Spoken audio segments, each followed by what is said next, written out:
kita mendengarkan firman Tuhan, saudaraku, mengenai pelayanan yang berhasil dengan kuasa Tuhan. Pelayanan yang berhasil dengan kuasa Tuhan. Semua kita mau melayani dan semua kita mau berhasil dalam pelayanan. Dan Tuhan, saudaraku, memberikan kelengkapan kepada kita, yaitu melayani dengan kuasa Roh Tuhan. Minggu yang lalu kita mendengarkan firman Tuhan yang berkata, pekerjaan-pekerjaan yang aku perbuat akan kamu perbuat. Bahkan pekerjaan-pekerjaan yang lebih besar daripada ini akan kamu perbuat, sebab aku pergi kepada Bapa. Inilah yang dikatakan Tuhan Yesus kepada murid-muridnya. Tetapi saya percaya perkataan ini juga kepada kita masing-masing, anak-anak Tuhan pada zaman sekarang ini. Kita akan mengerjakan pekerjaan-pekerjaan yang dikerjakan oleh Tuhan Yesus. Bahkan pekerjaan-pekerjaan yang lebih besar daripada yang dikerjakan oleh Tuhan Yesus. Pekerjaan-pekerjaan apakah yang dikerjakan oleh Tuhan Yesus? Buku Injil menerangkannya, saudara. Yesus mengajar, memberitakan firman Tuhan. Tetapi ahli-ahli Taurat mengatakan lain sekali pengajaran Tuhan Yesus. Karena Tuhan Yesus mengajar bukan seperti pengajar-pengajar ahli-ahli Taurat, tetapi Tuhan Yesus mengajar dengan kuasa.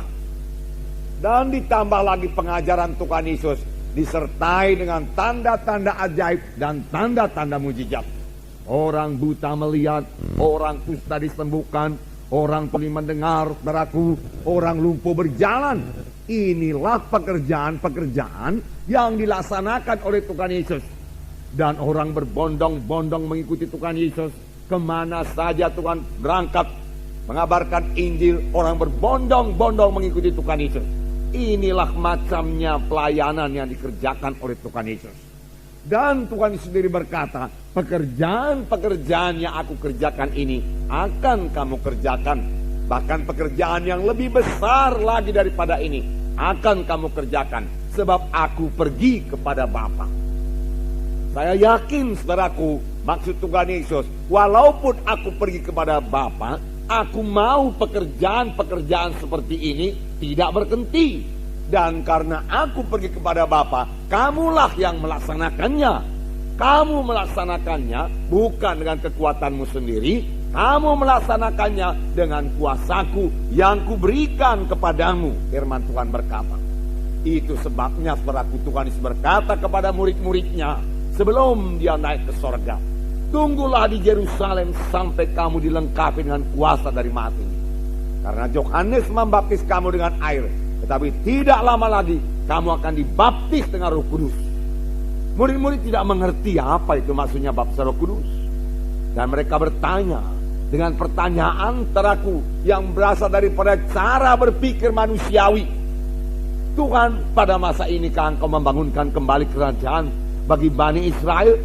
Tuhan Yesus menjawab, bukan itu yang kumaksudkan. Bahkan engkau tidak perlu mengetahui masa dan ketikanya yang hanya diketahui Bapa di sorga. Tetapi kamu akan beroleh kuasa kelak. Kamu akan beroleh kuasa kelak apabila Roh Kudus turun ke atas kamu. Dan kamu akan menjadi saksi bagiku di Yerusalem, Yudea, Samaria, hingga sampai ke ujung bumi. Kamu akan beroleh kuasa. Tuhan mengendaki orang Kristen ini beroleh kuasa. Tuhan mengendaki orang Kristen ini lain dari yang lain, saudaraku. Tuhan memberikan kuasa kepada kita. Kuasa apakah ini, saudaraku? Yaitu kuasa Tuhan, kuasa Roh Kudus, saudaraku.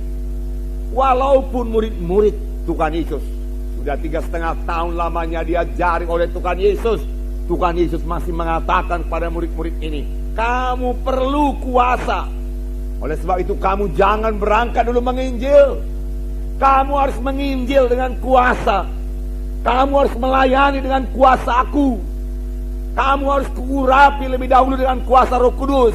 Barulah kamu jadi saksiku di Yerusalem, Yudea, Samaria, sehingga sampai ke ujung dunia ini. Saudaraku, kuasa Roh Kudus ini, kuasa Tuhan ini sudah tersedia bagi kita semuanya, saudaraku. Kita semua bisa melayani dengan dengan kuasa Tuhan. Dan ini memang kehendak Tuhan. Karena kalau kita melayani bukan dengan kuasa Tuhan, kita tidak akan berhasil. Minggu yang lalu kita dengarkan firman Tuhan, bahwasanya kuasa Tuhan ini tidak bisa digantikan dengan kuasa apapun juga. Kuasa Roh Kudus tidak bisa diganti dengan kuasa apapun juga, dengan metode apapun juga. Saudaraku, tidak bisa mengambil tempat kuasa Roh Kudus ini, saudaraku. Dan kalau kita melayani dengan kuasa Roh Kudus, kita akan beroleh hasil yang sama seperti yang diperoleh oleh Tuhan Yesus, seperti yang diperoleh oleh murid-murid, seperti yang dipunyai oleh sidang pertama yang melayani dengan kuasa Roh Kudus. Hasilnya juga luar biasa. Kita akan membaca Kisah Rasul pasal 4, bagaimana sidang pertama yang berhasil melayani, dan mereka melayani dengan kuasa Tuhan.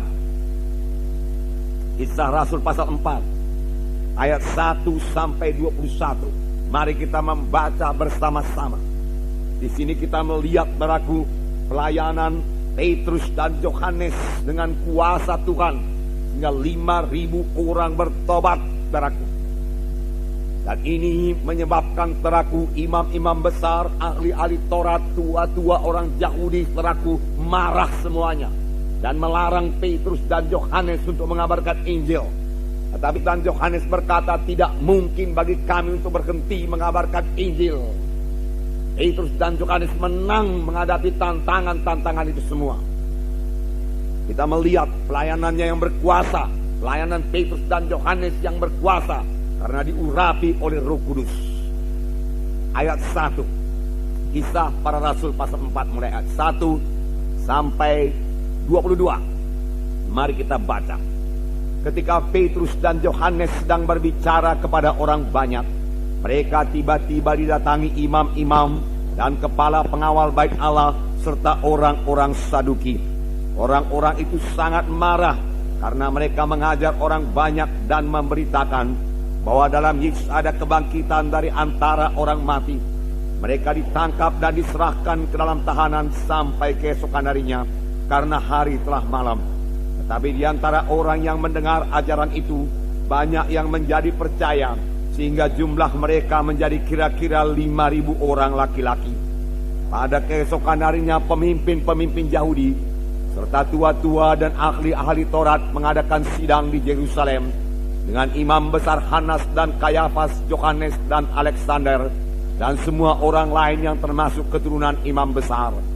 Lalu Petrus dan Yohanes dihadapkan kepada sidang itu dan mulai diperiksa dengan pertanyaan ini, dengan kuasa manakah atau dalam nama siapakah kamu bertindak demikian itu? Maka jawab Petrus penuh dengan Roh Kudus, hai pemimpin-pemimpin umat dan tua-tua, jika kami sekarang harus diperiksa karena suatu kebajikan kepada seorang sakit, dan harus menerangkan dengan kuasa manakah orang itu disembuhkan, maka ketahuilah oleh kamu sekalian dan oleh seluruh umat Israel, bahwa dalam nama Yesus Kristus orang Nazaret yang telah kamu salibkan, tetapi yang telah dibangkitkan Allah dari antara orang mati, maka oleh karena Yesus itulah orang ini berdiri dengan sehat sekarang di depan kamu. Yesus adalah batu yang dibuang oleh tukang-tukang bangunan, yaitu kamu sendiri. Namun ia telah menjadi batu penjuru, dan keselamatan tidak ada di dalam siapapun juga selain dalam Dia. Sebab di bawah kolong langit ini tidak ada nama lain yang diberikan kepada manusia yang olehnya kita dapat diselamatkan.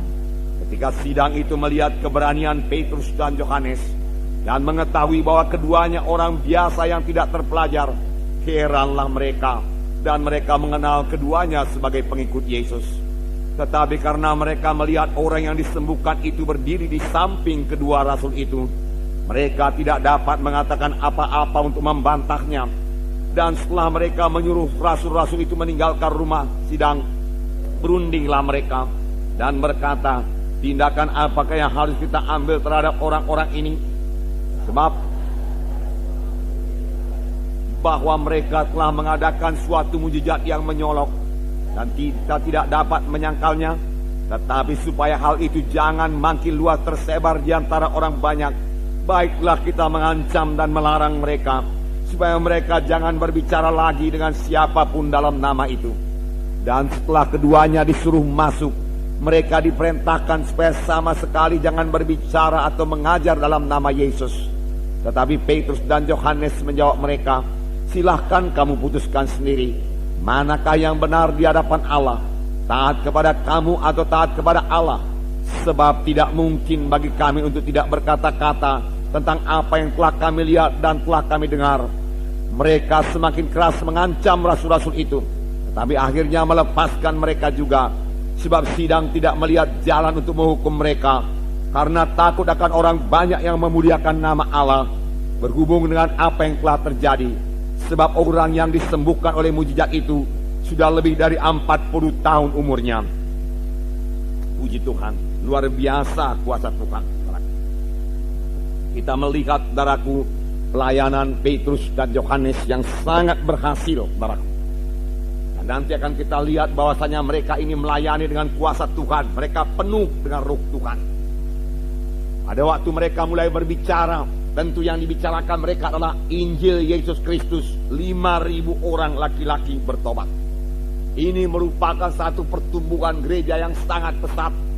Sekarang ini pun masih jarang-jarang kejadian, tetapi bukan tidak boleh terjadi, saudaraku.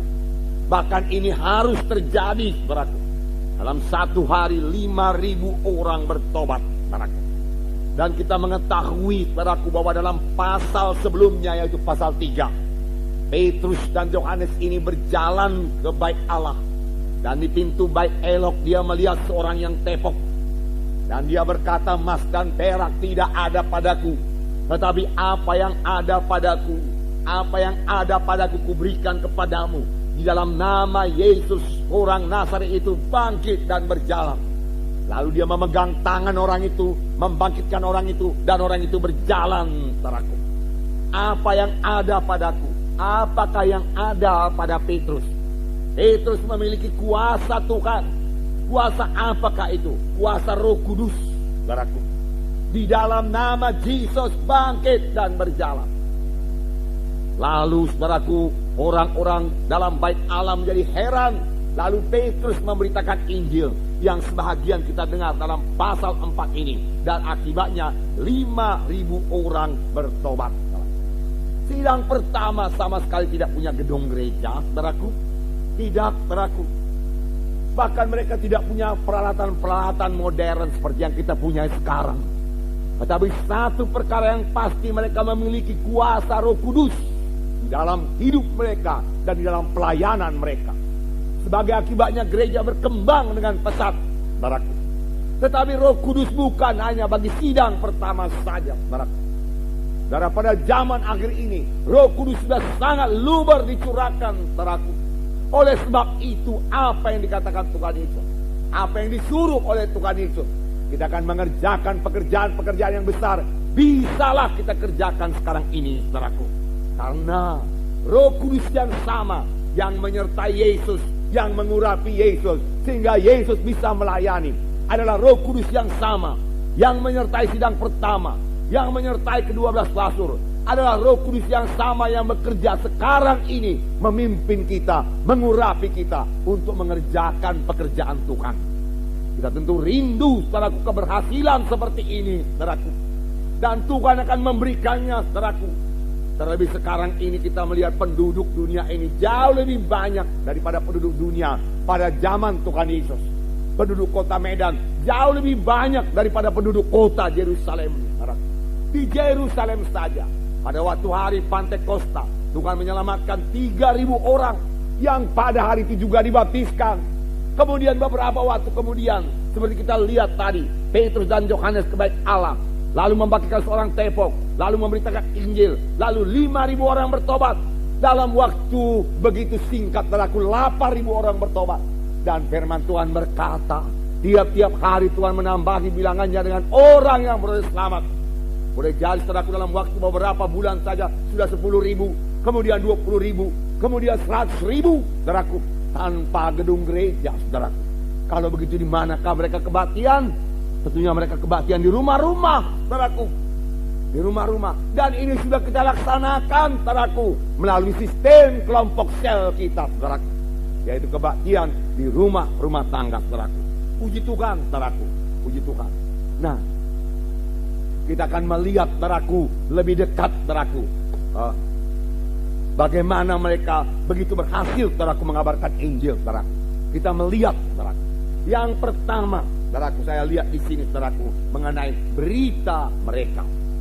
Apakah berita Petrus dan Yohanes? Apakah berita Filipus yang kita dengarkan, saudaraku, pada minggu yang lalu? Apakah berita dari rasul-rasul? Apakah berita daripada sidang pertama? Berita mereka hanya satu, saudaraku, yaitu berita-berita tentang Yesus. Pada waktu Filipus pergi ke Samaria, berita apakah yang dibawa oleh Filipus? Filipus membawa berita tentang Yesus. Dia menceritakan siapa Yesus. Demikian kita lihat Petrus pun melaksanakannya. Sini dikatakan dalam Kisah pasal 4 yang kita baca tadi, ayat 2, orang-orang itu sangat marah karena mereka mengajar orang banyak dan memberitakan bahwa dalam Yesus ada kebangkitan dari orang mati. Mereka memberitakan berita-berita tentang Yesus. Dan dalam ayat 12 kita membaca Kisah 4 ayat 12. Dan keselamatan tidak ada di dalam siapapun juga selain di dalam Dia. Sebab di bawah kolong langit ini tidak ada nama lain yang diberikan kepada manusia yang olehnya kita dapat diselamatkan. Hanya satu nama di bawah kolong langit ini, yaitu nama Yesus, yang olehnya kita boleh diselamatkan. Inilah berita dari Petrus, saudaraku. Berita-berita tentang Yesus. Pada waktu Tuhan Yesus masih melayani di bumi ini, banyak orang disembuhkan. Tetapi kita melihat, saudaraku, kita mengerti bagaimana satu orang yang disembuhkan Tuhan Yesus, yaitu seorang perempuan yang sudah sakit 12 tahun. Bagaimana caranya dia menerima kesembuhan daripada Tuhan? Saudara berkata dengan iman. Sebab Tuhan Yesus berkata, hai perempuan, imanmu telah menyembuhkan engkau. Tapi dari manakah dia memperoleh iman ini? Firman Tuhan mengatakan, dia mendengar berita-berita tentang Yesus. Dia mendengar berita-berita tentang Yesus. Lalu dia mengerti bahwasanya Yesus berkuasa menyembuhkannya. Bahwasanya Yesus mau menyembuhkannya. Dari mana dia mengerti? Karena dia mendengar berita-berita tentang Yesus. Nah, kalau kita sudah mengerti berita-berita tentang Yesus, maka berita-berita itu menambahi iman kita, menumbuhkan iman kita. Kalau kita tidak mengerti, saudaraku, iman kita tidak tumbuh. Demikian jadi kepada perempuan yang sakit 12 tahun ini. Setelah dia mendengar berita-berita tentang Yesus, imannya tumbuh. Dan dia berkata, oh, tidak perlu aku mati. Tidak, aku bisa hidup. Aku akan menjumpai Yesus. Dan kalau ku jamah saja jubahnya, aku akan sembuh. Dan dia berusaha, dia bertindak, saudaraku, untuk bertemu dengan Yesus, saudaraku. Dan Tuhan Yesus tidak mempermalukan dia. Pada waktu dia jamah jubah Tuhan Yesus, kuasa mengalir kepadanya. Dan seketika itu juga dia sembuh. Lalu Tuhan Yesus bertanya, siapa yang menjamah jubahku? Orang banyak, saudaraku, berkerumun, saudaraku, menyenggol-nyenggol Tuhan Yesus. Lalu murid-muridnya berkata kepada Yesus, Tuhan, kau masih bertanya lagi siapa yang menyenggol engkau, menjamah engkau? Begini banyak orang di sini, Tuhan, banyak yang menyenggol engkau. Tetapi ada satu yang menjamah saya dengan iman, Tuhan berkata. Dan perempuan itu menggeletar dan berkata, akulah dia Yesus. Yesus tidak marah. Yesus berkata, hai anakku, imanmu telah menyembuhkan engkau. Hai anakku, imanmu telah menyembuhkan engkau. Tuhan Yesus tidak berkata, kuasaku telah menyembuhkan engkau. Kuasa Tuhan sudah sedia, saudaraku. Sekarang ini juga kuasa Tuhan sudah sedia. Kesembuhan sudah sedia, saudaraku. Saudara hanya perlu menerimanya dengan iman. Itu sebabnya saudara perlu mendengar berita-berita tentang Yesus. Itu sebabnya kita perlu mendengar firman Tuhan yang benar dan berkuasa. Sebab dari firman Tuhan yang benar itu, kita lalu mengerti kehendak Tuhan. Kalau kita sudah mengerti kehendak Tuhan, itulah yang menumbuhkan iman kita. Dan dengan iman kita boleh menerima apa saja yang dijanjikan Tuhan. Saudara percaya, lalu praktekkan iman saudara. Bagaimana mempraktekkan iman? Oh saudaraku, hidup dalam iman adalah hidup yang sangat sukacita, saudaraku. Karena kita akan menerima kuasa Tuhan dalam hidup kita. Kita akan mengalami mujizat Tuhan. Kita akan mengalami kesembuhan daripada Tuhan. Kita akan mengalami jawaban doa. Karena Tuhan yang kita sembah itu hidup. Dan Tuhan menjawab doa kita. Bagaimanakah hidup dalam iman ini, saudaraku? Yaitu hidup yang penuh sukacita, penuh kemenangan, saudaraku. Dan firman Tuhan berkata, tanpa iman mustahil. Kalau kamu tidak punya iman, mustahil kamu menerima sesuatu daripada aku, Tuhan berkata. Jadi kita harus punya iman. Kalau saudara mau punya iman, saudaraku, dengarlah firman Tuhan, belajarlah firman Tuhan, terimalah pengertian yang benar daripada firman Tuhan, saudaraku. Lalu saudara punya iman. Dan saudara kemudian mempraktekkan iman. Bagaimana mempraktekkan iman? Ucapkan, saudaraku. Akui firman Tuhan itu bagi saudara. Kalau firman Tuhan berkata, oleh bilur Yesus kamu sudah sembuh, katakan, oleh bilur Yesus saya sudah sembuh. Iman mesti diucapkan, saudaraku. Iman tidak bekerja kalau tidak ada ucapan, saudaraku. Banyak orang berkata cukup percaya dalam hati saja. Keselamatan pun, saudara, kalau tidak diakui, tidak diucapkan, tidak akan teguh. Kita tidak akan pernah merasa pasti akan keselamatan kita kalau kita tidak mengaku dengan mulut Yesus itu Tuhan, juru selamat kita yang telah mati, bangkit dari kematian, hidup. Ku terima engkau sebagai Tuhan dan juru selamatku. Yesus juru selamatku. Kita ucapkan, saudaraku, lalu kita mulai merasa pasti bahwasanya kita sudah selamat. Demikian iman perlu ucapan. Oleh sebab itu anak-anak Tuhan perlu mengucapkan janji-janji Tuhan. Apalagi janji-janji Tuhan, saudaraku, yang dia minta supaya digenapkan Tuhan dalam hidupnya. Ucapkan lebih dahulu. Oleh bilur Yesus aku sudah sembuh. Kutuk dosa sudah diangkat daripadaku. Berkat Abraham jadi milikku. Tuhan menjaga, saudaraku. Dalam buku Yeremia dikatakan, aku menjaga firmanku supaya ku genapkan kepada anak-anakku. Aku menjaga supaya firmanku genap kepada anak-anakku yang beriman, yang percaya, saudaraku. Nah, tetapi tidak cukup hanya diucapkan saja. Iman juga perlu ditindakkan. Tindakan iman, saudaraku, sama sebagaimana perempuan itu yang sakit 12 tahun. Kalau perempuan yang sakit 12 tahun itu hanya berkata, aku percaya kalau aku jamah jubah Yesus aku akan sembuh. Aku percaya kalau aku jamah jubah Yesus aku akan sembuh. Karena dia memang penyembuh ilahi. Dia Jehovah Rafa. Oleh bilur-bilur Yesus saya sudah sembuh. Haleluya Tuhan, haleluya. Tetapi dia tidak bertindak untuk datang kepada Yesus, saudaraku. Dia tidak akan sembuh. Tetapi saudaraku, firman Tuhan mengatakan dia bertindak. Dia datang kepada Yesus dan dia jamah jubah Tuhan Yesus. Pada waktu itulah, saudaraku, kesembuhan mengalir. Pada waktu kapan? Pada waktu dia bertindak. Pada waktu saudara bertindak, saudaraku, seolah-olah saudara sudah sembuh. Saudara bangkit daripada tempat tidur, mempersiapkan diri saudara berangkat kebaktian, atau apakah itu kebaktian doa kita, doa syafaat atau SKS atau kebaktian minggu, saudaraku. Kerap kali pada waktu itulah kuasa Tuhan mengalir menyembuhkan kita, saudaraku. Beberapa kali saya bangkit dari tempat tidur dalam keadaan lemah, saudaraku. Tapi saya tahu saya tidak akan dipermalukan Tuhan. Saya bangkit, saudaraku. Kadang-kadang di tengah jalan menuju tempat kebaktian saya sembuh, saudaraku. Kadang-kadang di tengah jalan belum sembuh, saudaraku. Kadang-kadang sampai di gereja pun belum sembuh. Tetapi pada waktu saya naik ke podium, saudaraku, untuk memberitakan Injil, itu sudah disembuhkan Tuhan, saudaraku. Saudara, tapi saya tetap percaya. Setelah percaya, bertindak, saudaraku, bertindak. Lalu kita hidup dalam iman. Itu satu hidup yang indah. Dan Tuhan tidak akan pernah mengecewakan kita. Haleluya, saudara. Nah, puji Tuhan, saudaraku, puji Tuhan. Nah, saudaraku yang kasih dalam nama Yesus. Yesus mau, saudaraku, menyembuhkan kita. Yesus suka kita sehat, saudaraku. Yesus memiliki cukup kuasa untuk menyembuhkan kita. Bahkan kesembuhan sudah sedia.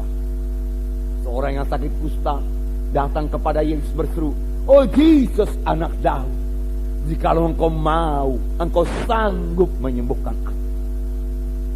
Cukup kuasa-Mu Tuhan untuk menyembuhkan aku. Tapi maukah engkau Tuhan menyembuhkan aku yang sakit kusta ini? Maukah engkau menyembuhkan aku orang berdosa ini?" Firman Tuhan mengatakan, pada waktu kita masih hidup dalam dosa pun, Tuhan sudah mengasihi kita. Tuhan mengasihi orang kusta itu pada waktu dia hidup dalam dosa. Oleh sebab itu saya pikir-pikir, saudaraku, kalau dulu pun pada waktu saya ini masih hidup dalam dosa, yang berarti berontak kepada Tuhan, melawan Tuhan, Tuhan sudah mengasihi saya. Apalagi sekarang saya sudah bertobat, sudah jadi anak-anak Tuhan, Tuhan tentu lebih lagi mengasihi kita. Amin, saudara. Bahkan Tuhan mempunyai maksud yang indah dalam hidup kita.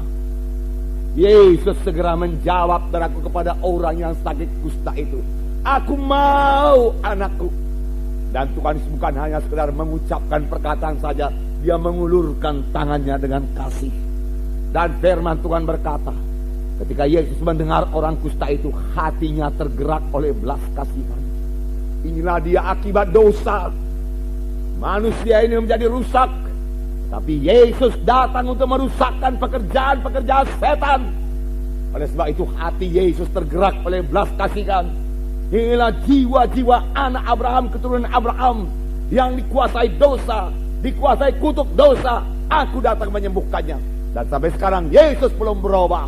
Dia mengulurkan tangannya dan dia menyembuhkan orang yang sakit kusta itu. Puji Tuhan. Apakah Yesus sudah berhenti melayani seperti ini, saudaraku? Tidak, saudaraku. Firman Tuhan berkata, adapun Yesus Kristus tidak berubah, baik hari ini, kemarin, sampai selama-lamanya. Sampai selama-lamanya. Hari ini dia tidak berubah, saudaraku. Saudara boleh menerima kesembuhan. Percayai kesembuhan saudara. Jangan bergantung pada perasaan saudara. Yesus tabib, Yesus Jehovah Rafa. Saudaraku, sebenarnya pun di dalam keselamatan sudah termasuk kesembuhan tubuh. Di dalam penebusan, pada waktu Tuhan Yesus disalib di kayu salib di Golgota, saudaraku, saudara, bukankah dia dicambuk lebih dahulu sehingga berbilur-bilur semua punggung Yesus? Dan firman Tuhan berkata, oleh bilur-bilurnya kamu sudah sembuh. Sudah sembuh. Past tense, saudaraku. Kamu telah sembuh. Lalu kemudian Tuhan Yesus, saudaraku, diberi mahkota duri, dibawa ke kayu salib di Golgota. Kemudian tangan dan kaki dipaku. Lalu dia mati di kayu salib. Darahnya tercurah, saudaraku. Dan Tuhan Yesus berkata, sudah genap. Bukankah sudah genap itu berarti bahwasanya semua dosa kita, saudaraku, sudah genap ditebus oleh Tuhan Yesus? Sudah genap itu juga berarti bahwasanya semua penyakit kita, kutuk dosa, sudah diangkat oleh Tuhan Yesus. Dan kalau Tuhan sudah mengangkatnya, mengapa kita harus mengangkatnya lagi? Saudaraku, percayailah, berimanlah buat kesembuhan saudara. Berimanlah, saudaraku, buat kebebasan saudara daripada kutuk dosa. Dan mulai satu hidup baru, hidup yang berkemenangan, hidup yang berkuasa, penuh dengan Roh Kudus, saudaraku. Itulah kehendak Tuhan bagi anak-anaknya, saudaraku. Nah, saudaraku, yang kekasih dalam nama Yesus, itulah berita-berita tentang Yesus. Berita-berita tentang Yesus, saudaraku. Berita tentang Yesus. Perempuan yang sakit 12 tahun ini sembuh, saudaraku. Dia sangat bersuka cita. Memang kesembuhan itu membuat kita sangat bersuka cita. Saya percaya bukan saya saja yang sudah disembuhkan Tuhan. Rata-rata kita sudah mengalami kesembuhan daripada Tuhan, saudara. Tetapi biarlah kita ingat bahwasanya di luaran sana masih banyak orang yang belum sembuh. Masih banyak orang yang membutuhkan kesembuhan dari Tuhan.